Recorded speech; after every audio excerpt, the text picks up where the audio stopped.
안녕하세요. 오늘은 지난 시간에 이어서 39번부터 42번까지 있던 김인양전이라는 고전 소설을 한번 같이 배워보도록 하겠습니다. 이 김인양전 같은 경우에는 장화홍련전, 여러분들이 잘 알고 있는 작품이죠. 그 작품과 유사한 점이 굉장히 많아서 아마 작품 읽는 동안에 그렇게 낯선 느낌은 아니었겠지만 조금 다른 부분이 있기 때문에 선생님과 함께 문제를 풀면서 같이 알아보도록 하겠습니다. 자, 일단 지문이 나와 있고요. 그거에 대해서 문제들을 먼저 한번 읽어보도록 하겠습니다. 자, 39번 문제를 보니까 이제 요 가장 잘 나오는 문제죠.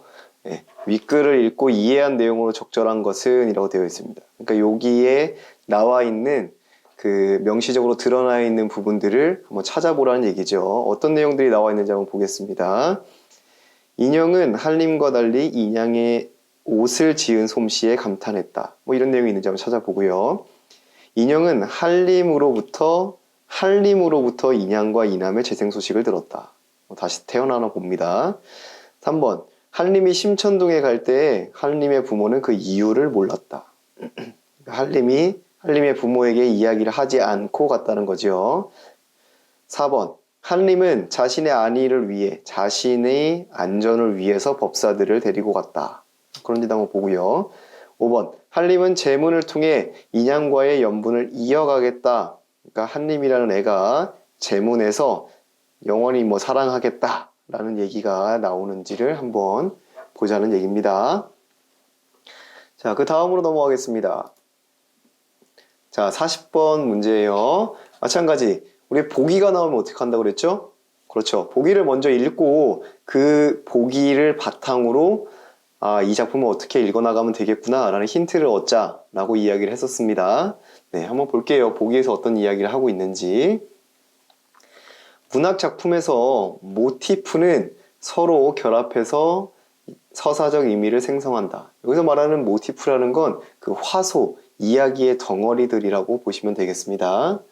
김인양전의 서사에는 전처소생, 그러니까 그 어떤 남편이 그 아내를 여의고 다시 이제 재혼을 했을 때 그 죽은 아내의 아이를 전처소생이라고 합니다. 전처소생이 계모와 갈등하여 비극적인 사건이 발생한다. 그리고 그로 인한 원한을 해소하는 계모 모티프가 반영되어 있다 라고 되어 있습니다. 계모 모티프는 여러분들 굉장히 흔하게 알고 있죠. 신데렐라, 콩쥐파치, 장화홍련 이렇게 많은 작품들에서 다뤄지고 있는 화소 모티프라고 할 수 있겠습니다.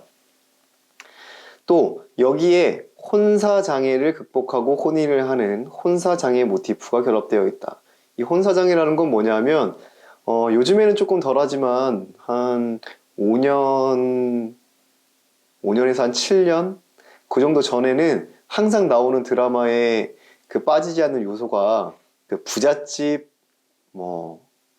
아들과 그 평범한 집 그 여자 주인공이 만나는데 항상 그 집안의 그 경제적 차이 때문에 결혼을 하기 어려운 그런 상황에서 이루어지는 그런 에피소드들이 그 드라마의 한 축을 이뤘었습니다. 그런 것들이 마찬가지로 이 고전 문학 작품에서도 많이 나오는데 그런 것들을 혼사장애 모티프라고 하고요.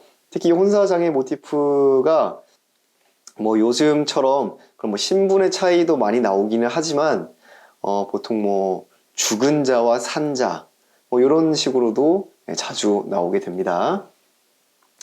그리고 인물들의 노력으로 혼사장애를 극복하는 과정, 이 과정에서 서로에 대한 믿음과 진실한 마음을 중시하려는 태도가 드러나고 있는가, 요거를 한번 살펴보자는 얘기죠.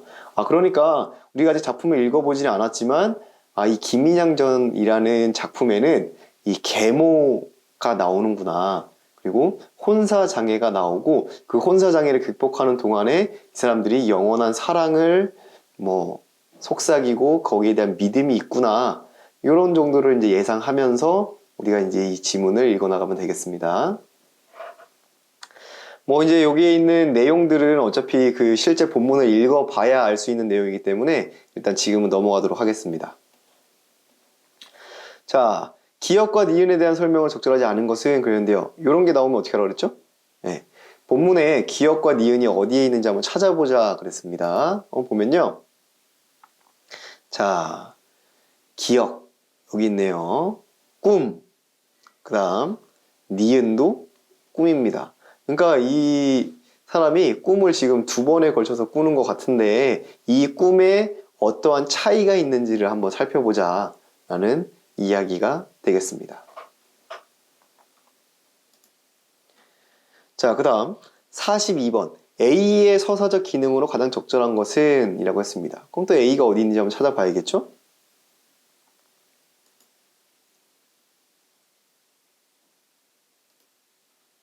자, A는 여기에 있네요. 낙락장송은 희색을 띠어 한림을 반기는 듯 산새의 두견새는 한림을 부르는 듯 비금주수, 뭐 짐승들이겠죠? 비금주수가 다 임을 보고 환영하는 듯 하더라.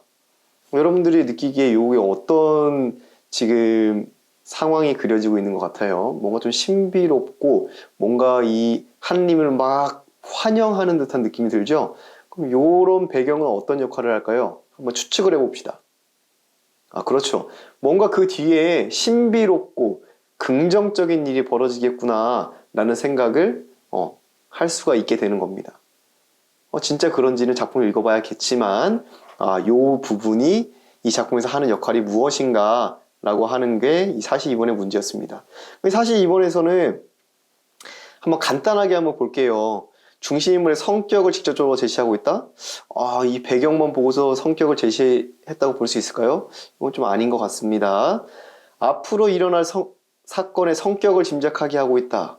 그렇죠. 아까 선생님이 얘기한 것처럼 뭔가 좋고 뭔가 축제적인 일이 벌어질 것 같은 느낌적인 느낌, 그런 느낌이 들지요. 요거는 왠지 좀 그럴듯해 보입니다. 자, 사건의 빠른 전개. 사건이 빠르게 흘러가고 있나요? 와, 진짜 환영하는 그 모습들이 영화라고 치면 그 주인공이 뭔가 새로운 곳에 들어갔을 때, 와, 이런 곳이 있었어?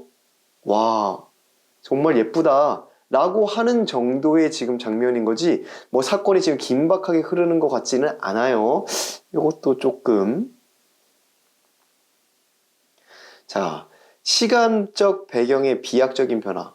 시간이 막 엄청 빠르게 뭐 흐른다거나, 아니면 과거로 막 지나갔다거나, 먼 미래로 나아갔다거나, 뭐 그런 걸 느낄 수 있을까요? 그런 것도 조금 잘 모르겠네요. 공간적 배경이 초월적인 세계에서 현실적인 세계로 바뀌고 있다.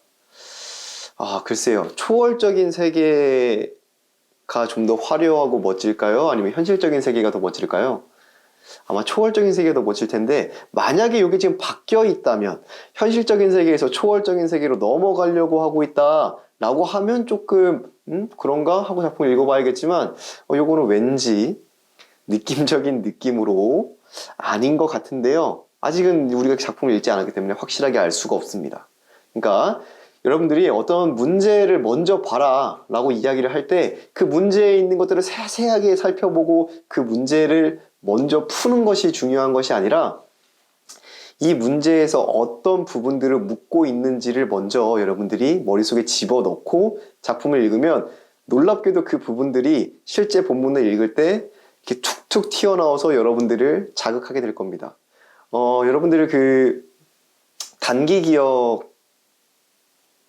게 존재해요. 단기 기억과 장기 기억이라는 게 존재하는데 그 장기 기억은 여러분들이 한참을 지난 뒤에도 기억할 수 있는 것들, 그런 걸 이제 장기 기억이라고 하고, 단기 기억은 여러분들이 순간적으로 봤던 거를 조금 뒤에 다시 기억했을 때 기억해낼 수 있는 그런 것들 단기 기억이라고 하는데, 단기 기억 같은 경우에는 7 플러스 마이너스 2라고 합니다.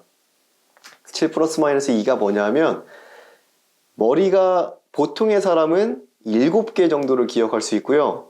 조금 연습이 좀 덜 된 사람은 7 마이너스 2, 5개. 좀 연습이 많이 된 사람은 7 플러스 2, 9개 정도의 정보를 한꺼번에 기억할 수 있다고 합니다. 그러니까 여러분들이 이 문제에서 한 5개에서 9개 정도의 요소를 기억하면서 본문을 읽었을 때 여러분들이 바로바로 이게 맞다 틀리다를 체크할 수 있다는 거죠. 그러니까 여러분들이 이 문제를 읽고서 문제를 먼저 읽었는데 문제를 아무것도 못 풀겠어요 라는 것 때문에 문제를 읽지 않는 것이 아니라 문제를 먼저 읽어보고 내가 지문에서 한 이 5가지 정도는 내가 살펴보면서 봐야겠구나 라는 걸 판단을 하고 실제로 작품을 읽었을 때 읽으면서 바로바로 이 문제들을 해결할 수 있는 것들을 여러분들이 경험하실 수가 있을 거예요. 한번 실제로 그런지 한번 보겠습니다. 본문으로 한번 가보죠. 네, 그럼 이제 문제의 지문으로 한번 넘어가 보도록 하겠습니다. 자, 이때 한님이 이제 주인공이지요. 인형하고 함께 인양의 오라빈 인형과 같이 인형의 집으로 돌아와 인형에게 이르되 라고 되어 있는데요. 여기서 잠깐 이 이야기의 등장인물과 전체적인 이야기가 어떻게 전개되는지를 간단하게 설명을 해 보도록 하겠습니다. 일단 아버지가 있어요. 이 아버지가 있고 그 다음에 전처라고 합시다. 이 원래 아내가 있었는데요. 요 아내 사이에서 나온 애들이 인형, 얘는 남자고요.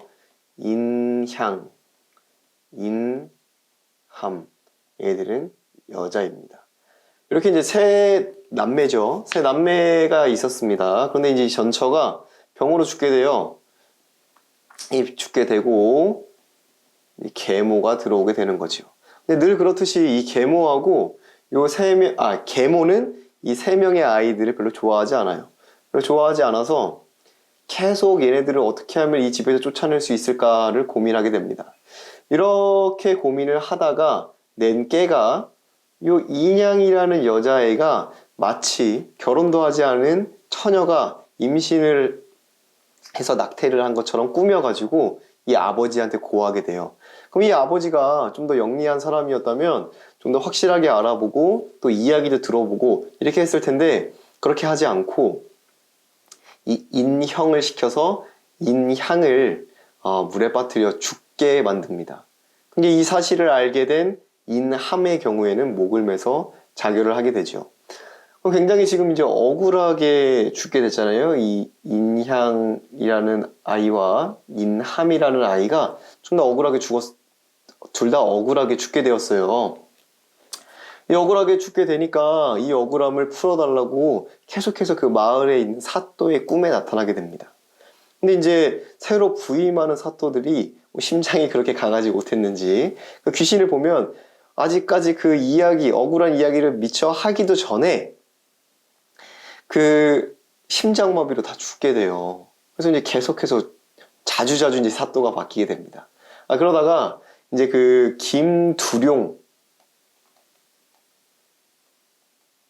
김두룡이라고 하는 이 사또가 부임하게 되는데 이분은 이제 좀 심장이 좀 이제 강한 사람이었나 봐요. 꿈에서 그 이야기를 듣고 그 계모를 이제 처벌을 하게 돼요. 그렇게 하고 지금 여기 나오는 이제 유한님이라는 사람이 있는데 원래 인향과 사랑을 하고 또 이제 결혼을 약속했던 사람인데 과거에 급제하고 이제 내려와서 인향이 죽은 걸 알게 되었죠. 인향이 죽은 걸 알게 되어서 그 억울함을 어떻게 하면 좋을까?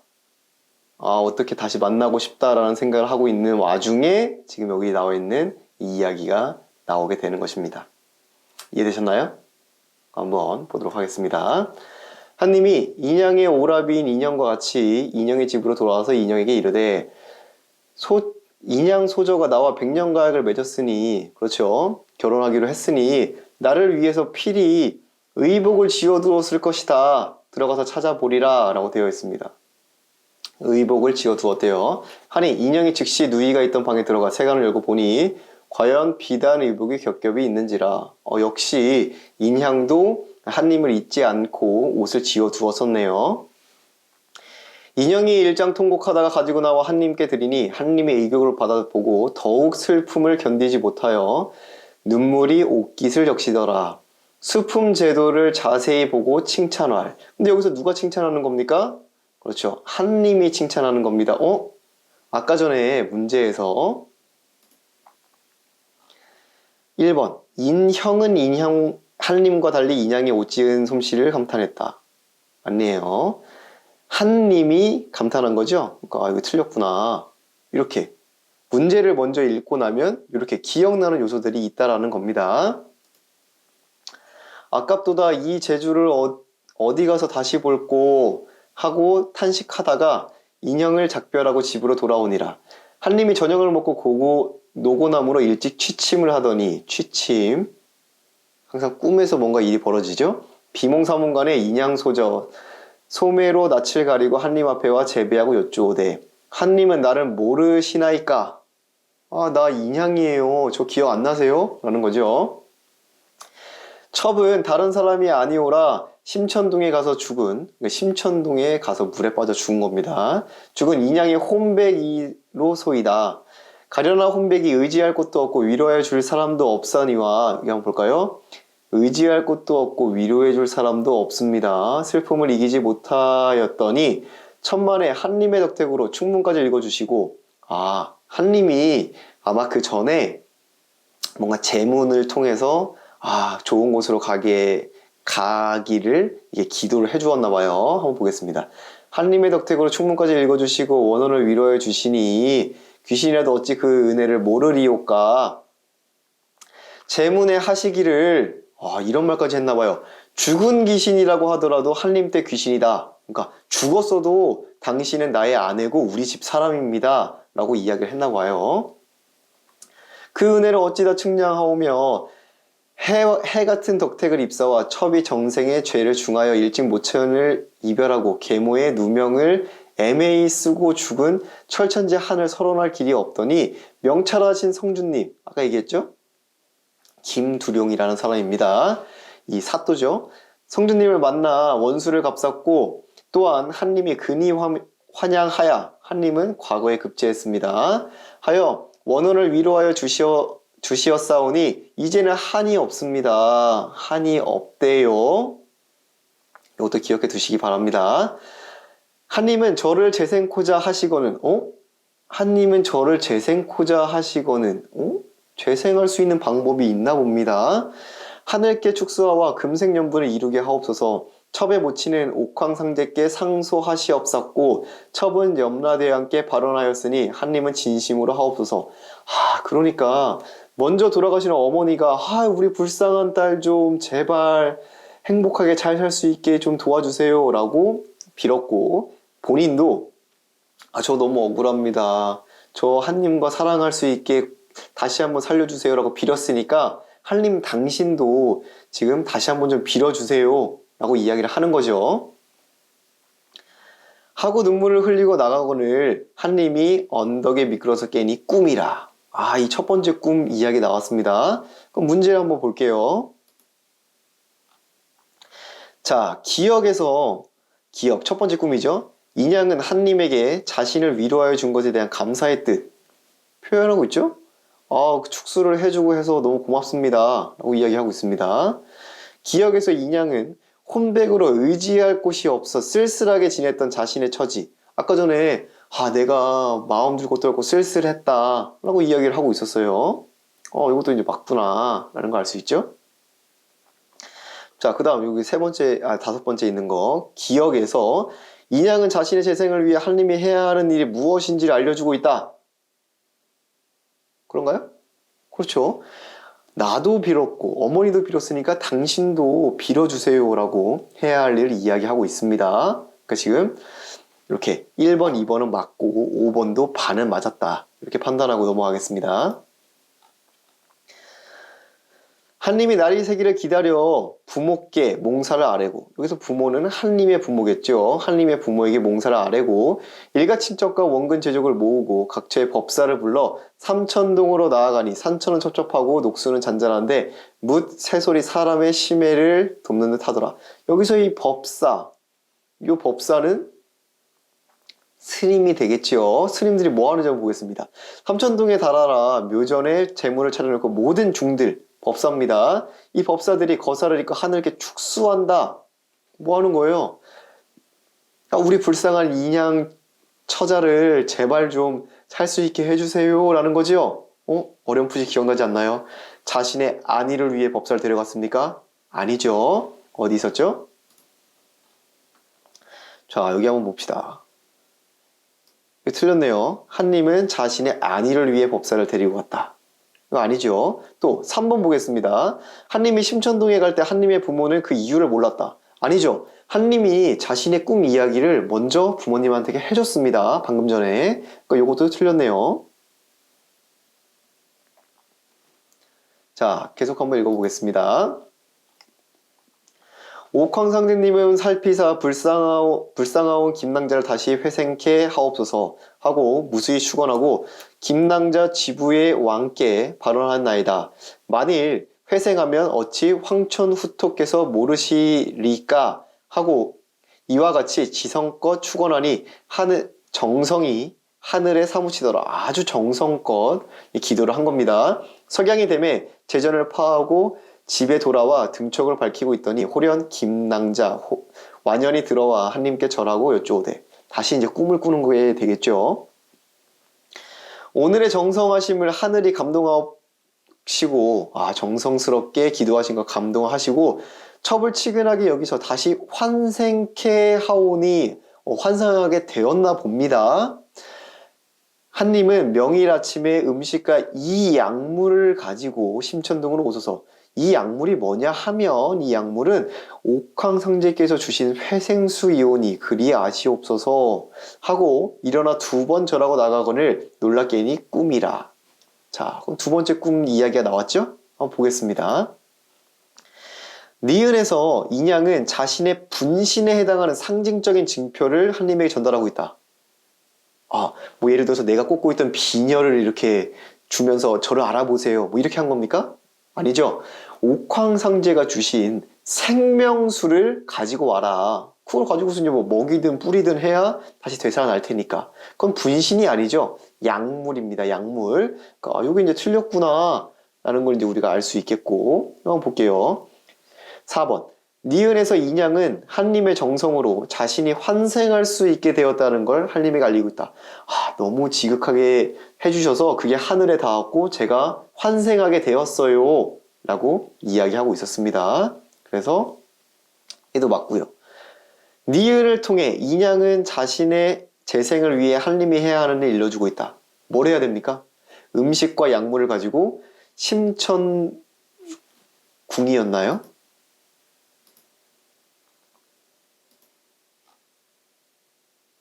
심천동이죠. 자신이 해야 할 일이 뭐였습니까? 그렇죠. 심천동으로 약물과 그 다음에 그 음식을 가지고 와라 라고 해야 할 일을 지금 이야기해주고 있습니다. 이해되시나요? 그러니까 이것도 적절합니다. 적절하지 않은 것은 3번이 되겠습니다. 이해되시죠? 자, 그럼 계속 한번 볼게요.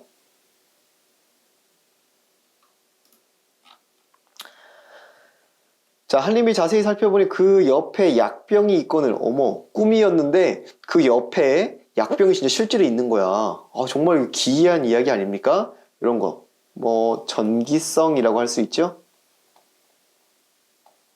전기성이라고 볼 수 있겠습니다. 한림이 대희하여. 너무 기쁜 거예요. 왜요? 진짜 살아났나 보다. 진짜 꿈인 줄만 알았더니 여기 정말 약병이 있네. 라는 거죠. 대희하여 날새기를 기다려 부친 전에 이 사연을 고하고 부친께 또 이 사연을 이야기했습니다. 아버지한테 또 이야기를 했죠.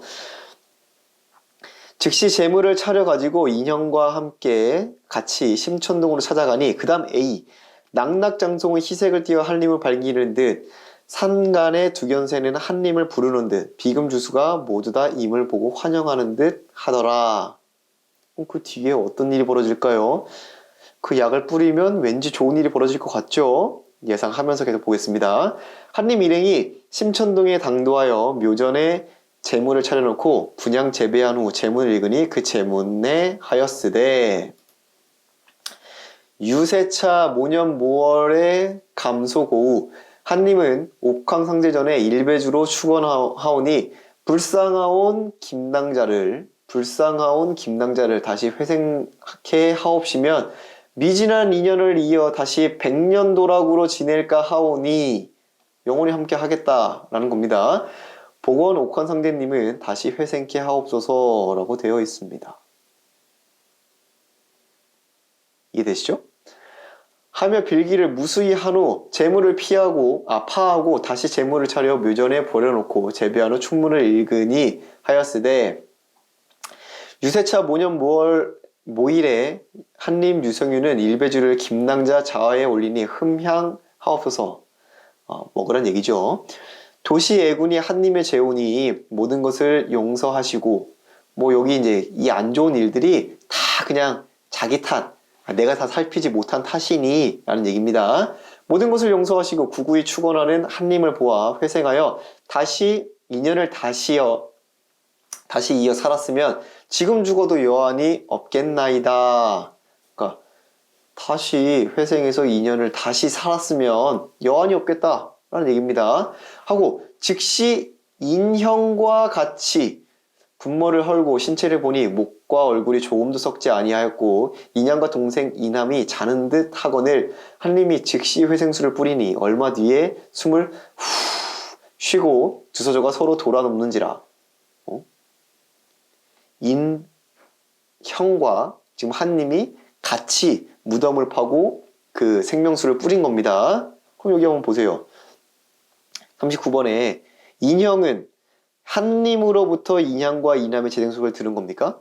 아니죠. 같이 본 겁니다. 틀렸네요. 그럼 정답은 5번이 되겠습니다. 한번 볼게요. 한님은 재물을 통해 인양과의 연분을 이어가겠다는 생각을 드러냈다. 그렇죠. 100년 동락을 함께하고 인연을 다시 이어서 살자라고 이야기하고 있습니다. 39번의 답은 5번 되겠네요. 자, 계속 보겠습니다. 한님이 일변 하인들에게 명하여 보교를 가져오라고 하고 두소절을 태워가지고 기뻐 어쩔 줄 몰라 집으로 돌아오니라. 이때 유공 부부 한님을 침천동에 보내고 궁금히 여기더니 이윽고 하인들이 보교를 메고 들어오는지라. 유공이 물어 아버지가 묻는 거예요. 뉘댕 내행을 우리 집으로 모시는가? 누군데 우리 집에 들어오는가? 라고 했더니 이거 당신네 손님이요 라고 이야기를 한 겁니다. 유공부부가 즉시 보교문을 열고 보니 두소절 앉았거늘 이때 한님이 들어와 전후 수마를 고하고 또 이야기를 해줍니다. 부모님께. 즉시 방에 불을 더없게 떼고 소절을 누인 후 한님이 친히 사지를 주무르니 얼마 후에 두소조가 정신을 차리는지라. 어머, 죽었던 사람이 다시 되살아나고 있어요. 이거 뭐라고 합니까? 전기성이라고 하죠. 유공부부며 한님과 인형이 매우 기뻐하며 그 즐겨함을 이루 측량치 못할러라. 너 부인이 즉시 의복을 갈아입히니 전에 보던 인양과 이남이 조금도 다름없더라. 그러니까 멀쩡하게 살아 돌아온 겁니다. 노서 부인이 구경하러 오는 자가 구름 같더라. 죽은 사람이 살아 돌아왔다고 하니까 정말 궁금하겠죠. 인형이 두 누이의 손을 잡고 눈물을 흘리며 지난 일에 대한 회포를 이기지 못하여 못내 좋아 춤을 추더라. 이러구어 세월이 여류하여 어연간의 원류가 지남에 유공부부 즉시 장승지댁에 통혼하여 인형, 오빠죠. 오빠를 혼인시키니 장소저의 아리따운 태도가 선녀 같은지라. 그러니까 이 오빠를 먼저 이제 다른 그 집안 사람을 소개시켰고 먼저 결혼을 시켰습니다. 옛날에 그랬죠. 오빠나 언니가 먼저 결혼을 해야 그 밑에 동생이 그 순서대로 결혼하는 걸 좀 중시했기 때문에 아마 이렇게 한 것 같아요. 유공이 즉시 택일하여 한님과 인양 소저의 혼례를 지낼 때, 그러니까 인형을 보내고 인향을 다시 이제 결혼시키는 겁니다. 혼례를 지낼 때 일가친척이며 동네 남녀 빈객이 인산인해를 이루었더라. 라고 끝이 됩니다. 이제 이런 것들을 우리가 영어로는 해피엔딩이라고 하고, 아까 전에 얘기했던 것처럼 그 계모는 처벌을 받게 되고요. 그 아버지는 그 아이들이 죽은 뒤에 병을 앓다가 시름시름 앓다가 죽게 됩니다.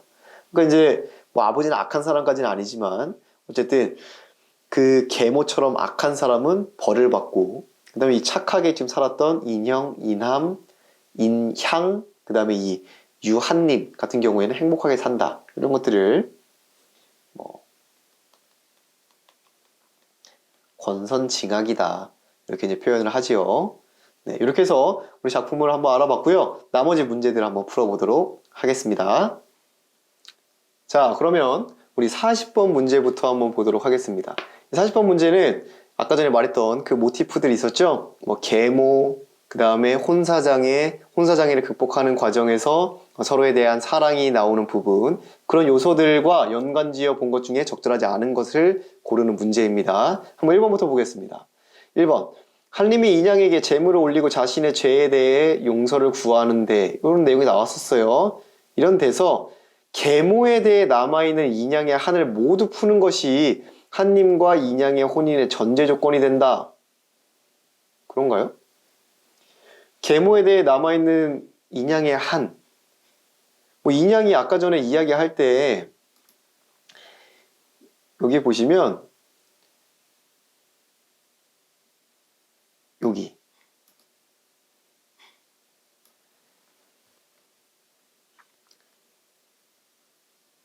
그 김두령이라고 하는 그 성준님이 그 원수를 갚게 해주시고 또 한님이 과거의 급제에서 금이환양을 하니까 나는 더 이상 한이 없다 라고 이야기를 하고 있었어요. 그거에다가 이 한 때문에 이 인양과 한님이 이루어지지 못했다? 그건 아니죠. 지금 인양이 죽은 몸이기 때문에 이루어지지 못한 거고 실제로 인양은 우리 다시 만날 수 있으면 좋겠다 라고 지금 생각을 하고 있어요. 그거에 대해서 내가 아직까지 계모에게 한이 남아있습니다 라고 이야기를 하는 장면은 없습니다. 여기 좀 적절하지 않은 것 같아요. 자, 2번 보겠습니다. 한님이 자신을 위한 의복을 인양이 지어 놓았을 것이라고 확신 하는 데서 인양이 죽은 혼사장애의 상황에서 그가 인양에 대한 믿음을 잃지 않았다. 그렇죠. 이 사람이 죽었다고 하지만 그 사람 죽었지만 나에 대한 사랑은 변함이 없었을 거야. 나는 그 사람을 믿어 라고 이야기하는 거죠. 이건 뭐 적절하다. 3번. 한님이 인양과의 인연을 이어 함께 살았으면 좋겠다는 바람을 반복적으로 드러낸다. 인양을 향한 그의 진실된 마음. 그렇죠. 반복적으로 계속 얘기하는 건 뭐였죠? 강조. 의미를 강조하는 겁니다. 의미를 강조하는 거. 그러니까 내 마음이 진짜 그렇다. 내 바람이 진짜 그렇다. 라는 걸 강조하고 있다. 적절합니다. 4번. 인양이 한님의 노력을 통해 회생하고 혼인을 하는 데서 계모에 의해 초래된 비극적인 사건의 해결과 혼사장애의 극복이 결합되어 있음을 알 수 있다. 그렇죠. 이 사람들이 노력을 해서 계모를 몰아내고 이렇게 한을 풀고 다시 만나게 되는 건 비극적인 사건을 해결한 것이고요. 혼사장애, 살아있는 사람과 죽은 사람의 그 사랑, 그거를 이제 해소하기 위해서 죽은 사람인 인양을 다시 되살리는 거, 이렇게 결합되어 있다라고 볼 수 있겠습니다. 적절합니다. 5번. 인양이 계모의 누명을 애매하게 쓰고 죽었다고 한님에게 말하는 데서 인양과 계모 간의 갈등이 혼사장애 요소로 작용했다. 그렇죠. 계모에게 누명, 처녀의 몸으로 아이를 임신했다 라고 하는 그 누명을 쓰고 죽게 되었죠. 죽은 사람과 산 사람은 만날 수가 없잖아요. 그러니까 만날 수가 없으니까 혼사장애가 생겼다 라고 볼 수 있는 겁니다. 그래서 적절하지 않은 것은 1번이라고 볼 수 있겠네요. 자, 41번은 아까 전에 풀었고요. 42번으로 가겠습니다. A. 아까 전에 그 배경이 화려하게 변하는 부분에 대한 설명이 가장 적절한 것이라고 했는데요. 그 배경이 일어난 뒤에 어떤 사건이 일어났습니까? 그렇죠. 죽었던 사람이 다시 새롭게 부활하게 되는 그런 모습이 나타났습니다. 그러니까 부활하게 되는 모습은 굉장히 신비롭고 신령스럽고 뭔가 아름다운 장면이라고도 볼 수 있겠죠. 그래서 보면 아까 얘기했던 것처럼 앞으로 일어날 사건의 성격, 이 성격이 굉장히 신비롭고 아름다운 장면이다 라는 걸 짐작할 수 있게 만들어준다 라고 보면 정답은 2번이 되겠습니다. 되셨나요? 자, 그러면 우리 이 작품에 대해서 좀 더 깊이 있게, 물론 뭐 장화홍련전이랑 비슷해서 내용을 이해하는 데는 어려움이 없었지만 장화홍련전과 어떤 차이가 있는지, 또 이것과 비슷한 죽은 이와의 뭐 사랑을 담은 어떤 작품이 있는지 간단하게 한번 살펴보도록 하겠습니다. 네이버에서 지식백과에 김인양전이라고 치면 이렇게 간단하게 어떤 내용인지, 그 다음에 의의와 그 한국 문학사적으로 어떤 의의가 있는지, 어떤 평가가 있는지를 살펴볼 수가 있는데요. 간단하게 한번 살펴보도록 하겠습니다. 태종 때 평안도 안주성에 살던 김석공의 후처 정씨는 전실 소생의 아들 인형, 딸 인함을 몫이 구박합니다. 이 후처, 이거 이제 계모가 되겠죠. 자신의 소생을 갖게 되어 인양 남매를 아주 없애버릴 흉계를 품은 정씨. 자기가 이제 아이를 갖게 됐어요. 자기 아이를 갖게 되니까 아무래도 그 전에 있던 아이들이 눈에 가시처럼 보였겠죠. 아주 없애버릴 흉계를 품은 정씨는 간악한 노파의 꾀를 빌려 인양이 처녀의 몸으로 외간 남자와 정을 통해 임신한 것으로 꾸민다 라고 되어 있습니다. 이에 아버지는 분노하여 아버지가 뭐 제대로 알아보지도 않고 분노해서 인형을 시켜 인양을 죽이게 해요. 인향은 못에 빠져 죽고, 연못이죠. 연못, 물에 빠져 죽고, 동생 인함도 뒤따라 목매어 죽는다. 이 딸이 둘 다 죽은 거예요. 두 딸을 잃은 아이는 상심하여 죽고, 고아가 된 인형은 외가에 의탁한다. 한편 안주부사의 공청에 인양자매의 원혼이 나타나, 이 공청이라는 거는 그 사또가 계시는 곳이겠죠. 인양자매의 원혼이 나타나서 억울함을 호소합니다. 나 억울하게 죽었다. 억울함을 좀 풀어달라.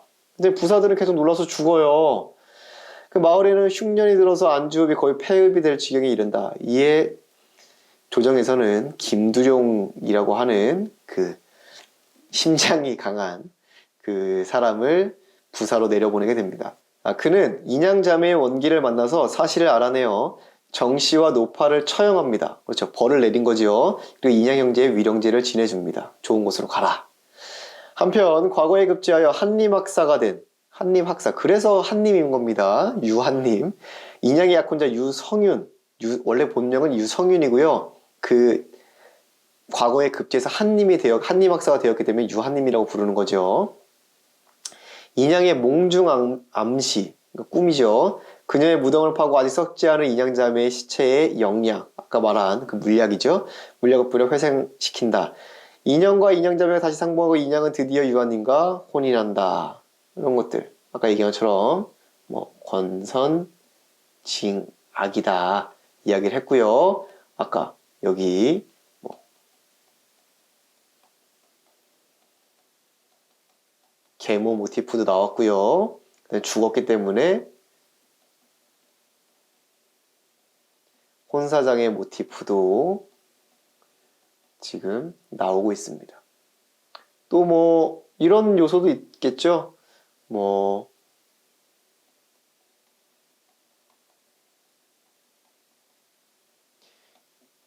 다시 부활해서 혼인하는 거긴 하지만 어쨌든 귀신과의 사랑이 담겨져 있는 뭐 이런 전기적인 요소도 갖추고 있다. 뭐 이렇게 볼 수 있겠습니다. 자, 의의와 평가를 간단하게 한번 볼게요. 김인양전은 계모가 전처 소생을 학대하는 계모형 가정소설이다. 장화홍련전의 모방작이다. 어떤 게 먼저 나온지 어떻게 알 수 있을까? 자, 한번 보겠습니다. 흥미 위주의 무비판적 탐승이라는 의미에서 통속적 계승작이라고 보기도 한다. 그러니까 재미있는 요소가 있기 때문에 그걸 그대로 끌고 와서 등장인물만 바꿨다는 얘기입니다.